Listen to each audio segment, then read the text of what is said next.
ওপার বাংলার দর্শকপ্রিয় অভিনেতা ও সংসদ সদস্য দেব বড়দিনের আগেই মুক্তি পাচ্ছে তার নতুন সিনেমা খাদান।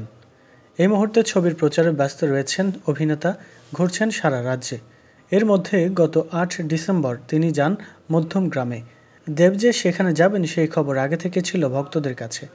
বেলা গড়াতে না গড়াতেই ভিড় বাড়তে শুরু করে এবং বিপুল জনসমাগম হয়। এই জনসমাগমের ছবি ও ভিডিও সোশ্যাল মিডিয়ায় শেয়ার করেন মোহনা নামের এক দেব ভক্ত। অভিমানী সুরে ক্যাপশনে তিনি লেখেন, স্টারডম থাকা ভালো, কিন্তু এরকম দরকার নেই।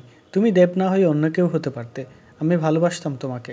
এরকম ইভেন্ট করার কি দরকার যেখানে তোমার ভক্তরা ঘন্টার পর ঘন্টা দাঁড়িয়ে থেকেও তোমাকে দেখতে অবধি পায় না?